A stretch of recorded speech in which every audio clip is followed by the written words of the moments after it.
தமிழ் தேசிய விரோதி குருசாமி சுரேனுடன் கைகோர்த்தார் சசிகலா ரவிராஜ். முன்னாள் நாடாளுமன்ற உறுப்பினர் சிவஞானம் ஸ்ரீதரன் தமிழரசு கட்சியிலிருந்து உடனடியாக விலக வேண்டும், வலுக்கும் மக்களின் ஆதரவு. தமிழரசு கட்சியிலிருந்து பிரிந்து சென்றவர்கள் உருவாக்கும் புதிய கூட்டணி. சுமந்திரனின் தான் தோன்றித்தனமான செயற்பாட்டினால் அழிகிறது தமிழரசு கட்சி.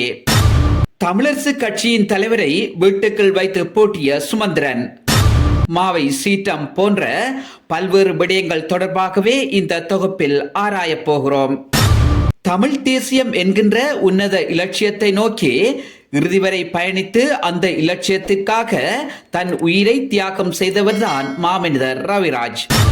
அவர் தென்மராட்சி வாழ் மக்களின் மனங்களில் நீங்காத இடத்தை பெற்ற மாபெரும் மக்கள் சேவகனாவார். அப்படியான புண்ணியவானின் மனைவி சசிகலா ரவிராஜ் என்பவர் தமிழ் தேசிய போராட்டத்தை காட்டிக் கொடுப்பதற்கு துணை போனவரும், இராணுவத்தினருடன் இணைந்து 9க்கு மேற்பட்ட முகாம்களை அமைத்து செயற்பட்ட ஒட்டுக்குழு தலைவர் உதயராசாவோடு இணைந்து செயற்பட்ட குருசாமி சுரேன் என்பவருடன் சசிகலா ரவிராஜ் கைகோத்திருப்பது தனது கணவர் மாமனிதர் ரவிராஜ் அவர்களுக்கும் தென்மராட்சி வாழ் மக்களுக்கு செய்யும் மாபெரும் துரோகமாகவே பார்க்கப்படுகிறது. தமிழ் தேசிய ஆதரவாளர்களை கடத்தியும் கப்பம் வேண்டியும் பல அட்டூழியங்களை புரிந்த துரோகி சுரேன் என்பவருடன் இணைந்து களமிறங்க போகிறாரா சசிகலா ரவிராஜ்? ஒட்டுக்குழுவாக இருந்துவிட்டு தன்னை புனிதர் போல் காட்டிக்கொண்டு ஜெனீவா மனித உரிமைகள் பேரவைக்கு சென்ற போது தமிழின உணர்வாளர்களால் கலைத்து விரட்டி அடிக்கப்பட்ட துரோகி சுரேனுக்கு துணை போக போகின்றாரா சசிகலா ரவிராஜ்? துரோகியுடன் சேர்ந்து துரோகி பட்டம் கேட்கப் போகின்றாரா சசிகலா ரவிராஜ்? எனவே தடம் மாறாத தன்மான தமிழன் மாமனிதர் ரவிராஜ் அவர்களின் மக்கள் பணியை தொடர வேண்டுமானால் சசிகலா ரவிராஜ் அவர்கள் சுயேட்சையாக போட்டியிட்டிருக்க முடியும், அல்லது வேறு ஏதாவதொரு தமிழ் தேசிய கட்சியுடன் இணைந்து பொது தேர்தலில் போட்டியிட்டிருக்க முடியும். இப்போது சசிகலா ரவிராஜ் இணைந்திருக்கும் அல்லது அவரை கட்சியில் இணைத்திருக்கின்ற குருசாமி சுரேன் என்பவரின் கடந்த கால வரலாறுகள் அவரை யார் என்பதை மக்களுக்கு நன்கு உணர்த்தியிருக்கும் நிலையில் சசிகலா ரவிராஜ் ஜனநாயக தமிழ் தேசிய கூட்டணியில் போட்டியிடுபவராக இருந்தால் அவர் நிச்சயம் வெல்லப்போவது கிடையாது. அதே நேரம் குருசாமி சுரேன் என்பவர் இந்த தேர்தலில் படுதோல்வியை சந்திப்பார் என்பதில் துளியளவும் சந்தேகம் கிடையாது. இங்கு இன்னுமொரு முக்கிய விடயம் என்னவெனில், முன்னாள் நாடாளுமன்ற உறுப்பினர் எம்.ஏ. சுமந்திரனின் தான் தோன்றித்தனமான செயற்பாட்டின் ஊடாக தமிழ் மக்களின் ஒற்றுமையின் சின்னமாக விளங்கிய தமிழ் தேசிய கூட்டமைப்பு சிதைத்து சின்னாபின்னமானது.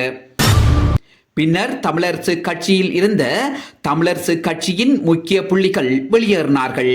குறிப்பாக அந்த கட்சியின் மகளிரணி தலைவியாக இருந்த ஸ்ரீகாந்தரூவன் விமலேஸ்வரி, வடக்கு மாகாண சபை முன்னாள் மகளிர் விவகார அமைச்சராக இருந்த அனந்தி சசிதரன் போன்றோர் வெளியேறினர்.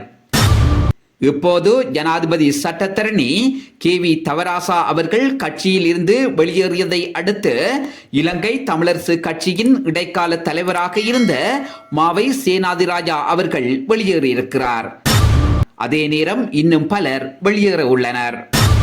சுமந்திரன் என்பவரின் சர்வாதிகார நடவடிக்கையினால் தமிழ் தேசியம் அழிக்கப்படுவதோடு தமிழரசு கட்சி முற்றுமுழுதாக அழித்து சீரழிக்கப்பட்டு வருகின்ற நிலையில் முன்னாள் நாடாளுமன்ற உறுப்பினர் சிவஞானம் ஸ்ரீதரன் கட்சியில் அதிருப்தி நிலையிலும் கொதிநிலையிலும் இருந்து வருகிறார். முன்னாள் நாடாளுமன்ற உறுப்பினர் சிவஞானம் ஸ்ரீதரனுக்கு யாழ் கிளிநொச்சி தேர்தல் தொகுதியில் ஒரு ஆசனம் நிச்சயம் கிடைக்கும் என்பதை அறிந்த சுமந்திரன் ஸ்ரீதரனை அனுசரித்து போக வேண்டியவராக மாற்றப்பட்டிருக்கிறார் என்பதே உண்மையாகும். ஸ்ரீதரன் அவர்களை தமிழரசு கட்சியிலிருந்து விலகி சுயேட்சையாக போட்டியிடுமாறு அவரது ஆதரவாளர்கள் கோரிக்கை விடுத்து வருகின்ற போதிலும் அவர் இம்முறை தேர்தலில் தமிழரசு கட்சி சார்பிலேயே போட்டியிட உள்ளார். ஆனால் சிவஞானம் ஸ்ரீதரன் அவர்கள் கட்சியை விட்டு வெளியேறுவதற்கான சாதகமான சூழல் அதிகம் காணப்படுகிறது. சுமந்திரனின் மீதுள்ள அதிருப்தியின் காரணமாக கட்சியை விட்டு வெளியேறிய பலர், வெளியேற உள்ள பலர் இணைந்து புதிய கட்சியொன்றை மிக விரைவில் உருவாக்கப் போகின்றனர் என்று உறுதியாக கூற முடியும். அதே நேரம் தமிழரசு கட்சியின் தலைவராக தான் இருக்க வேண்டும் என்று சுமந்திரன் ஆசைப்பட்டார். அந்த ஆசையை தற்போது அவர் நிறைவேற்றியிருக்கிறார். இப்போது இயங்குவது தமிழரசு கட்சி அல்ல, சுமந்திரன் கட்சி என்று கூறுவதே சால பொருத்தமாகும். இம்முறை இடம்பெறப்போகும் நாடாளுமன்ற பொது தேர்தலில் சுமந்திரன் கட்சி படுதோல்வியை சந்திக்கப் போகிறது. அதிலும் குறிப்பாக சுமந்திரன் நம்பிய யாழ், கிளிநொச்சி மாவட்டங்களில் ஸ்ரீதரனுக்கு மட்டும் ஒரு ஆசனம் உறுதியாக கிடைக்கும் என்பதுடன் சுமந்திரன் கட்சிக்கு மக்கள் தகுந்த பாடம் புகட்டுவார்கள் என்பதில் மாற்றமில்லை. சும்மா கிடந்த சுமந்திரனை தமிழரசு கட்சிக்குள் இழுத்தெடுத்து தமிழரசு கட்சியை பிரிப்பதற்கு துணை போனவர் தமிழரசு கட்சியின் பெருந்தலைவர் என்று கூறப்படுகின்ற அமரர் இரா சம்பந்தன் ஆவார்.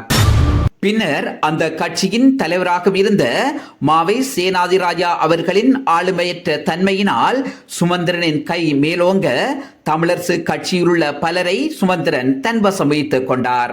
இனி தமிழரசு கட்சியின் வரலாறும் அழிந்து போய்விட்டது, ஜனநாயகமும் அழிந்து போய்விட்டது, அந்த கட்சியின் தியாகமும் அழிந்து போய்விட்டது.